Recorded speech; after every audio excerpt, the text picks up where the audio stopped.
આજે ખાવા મારા ભાઈબંધની ઘરે ગયા હતા, પેલો ચીમન ચકણોની ઘરે.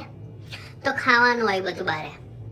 તપેલાની નીચે હોટ પ્લેટની નીચે કટિંગ બોર્ડ મોટું, એની નીચે પ્લાસ્ટિકનું કવર, એની નીચે પ્લેસમેટ, એની નીચે ફૂલો વાળું ટેબલ ક્લોથ, અને એની નીચે એનું 1970નું ટેબલ.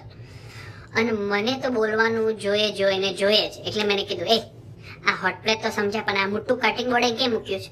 કીધું કે અમુક વાર આપણા તપેલા મોટા હોય ને, હોટ પ્લેટ નાની પડે, એટલે પ્લાસ્ટિકના બળે, એટલે કટિંગ બોર્ડ મોટું રાખ્યું છે.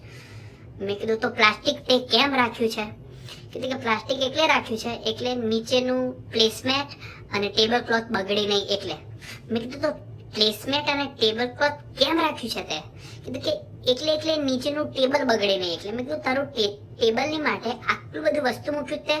આ દેશીઓ ક્યારે સુધરશે? મેં તો બધું ઉઠાવી લીધું અને બધું નાખી દીધું ગાર્બેજમાં. મેં કીધું લે, તો રડવા માંડ્યો.